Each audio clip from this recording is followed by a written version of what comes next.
Democrats do not have rights, and what rights they have are illicit, fictitious, and misnamed.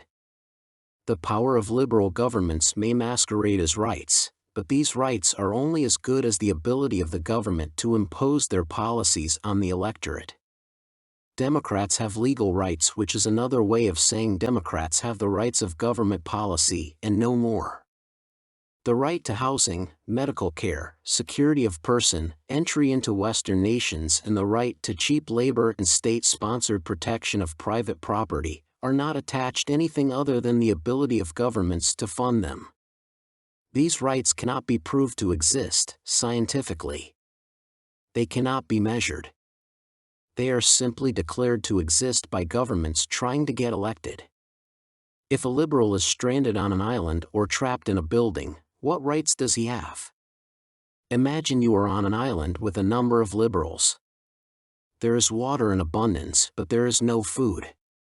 What rights do you have? If you are a liberal stranded on an island with 100 persons and lots of water but no food, and you are the only person with a gun, do you believe in democracy and equal rights? Will you argue that the first priorities are to have an election and start a bank? The queer thing about democracy is that it is backward-looking. It is always a passive exercise in sharing what was created in the past. Democracy does not produce value, and it does not do anything other than redistribute what work produced. Democracy is actually an add-on or app created to redo what was already done. Work shares what was produced by giving the producer that which he worked to create. All governments do is to redistribute this work-created wealth. Slavery exists for the same reason democracy exists. The people with the power do not like when sharing is done naturally. Natural sharing leaves the slave with the product of his or her labor.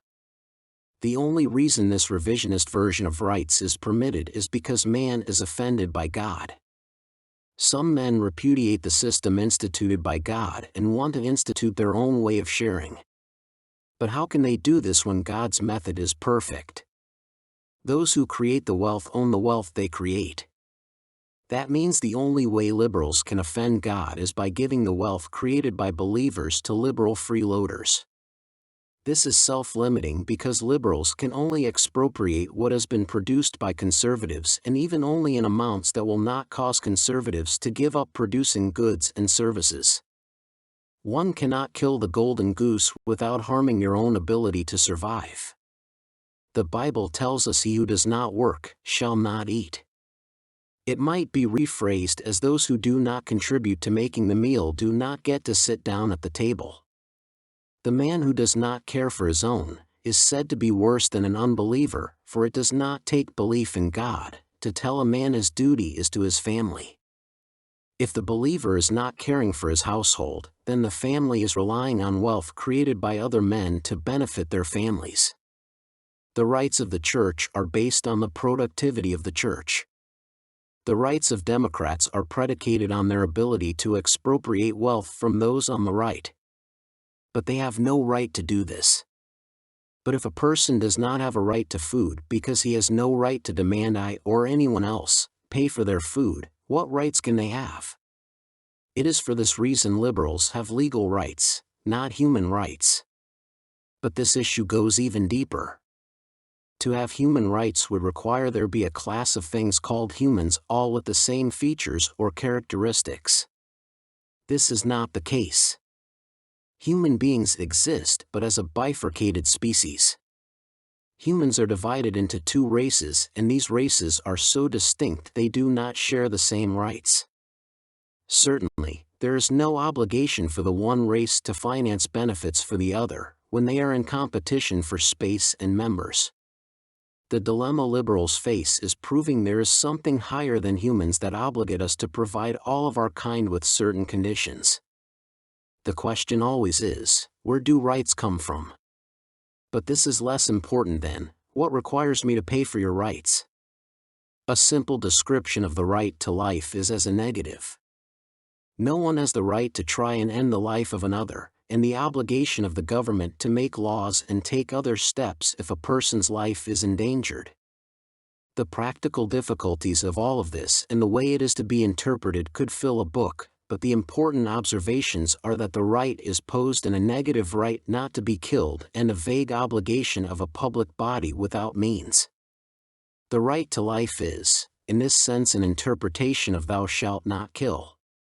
The biblical form of the right imposes the obligation on the person, the liberal form states is as a public benefit of having a liberal government. The liberal right to life is not a right but a benefit, unrestricted and unhindered, but a benefit only as good as the government providing it.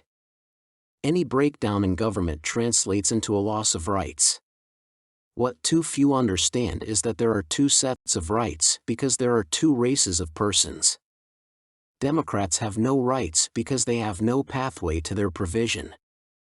All they have is benefits promised by a government that may or may not be able to provide what they promised. The liberal government's promise to protect your life is as good as their promise to give you free health care and child benefits.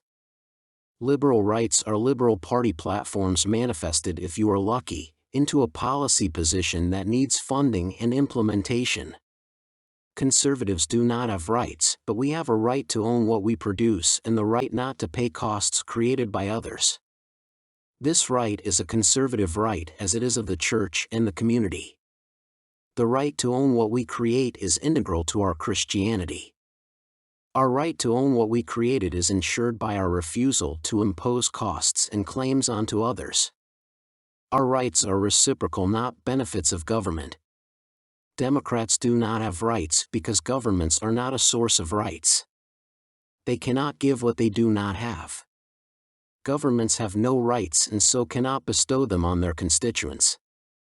All they can do is make political promises and take wealth from the electorate to try and fund the policy.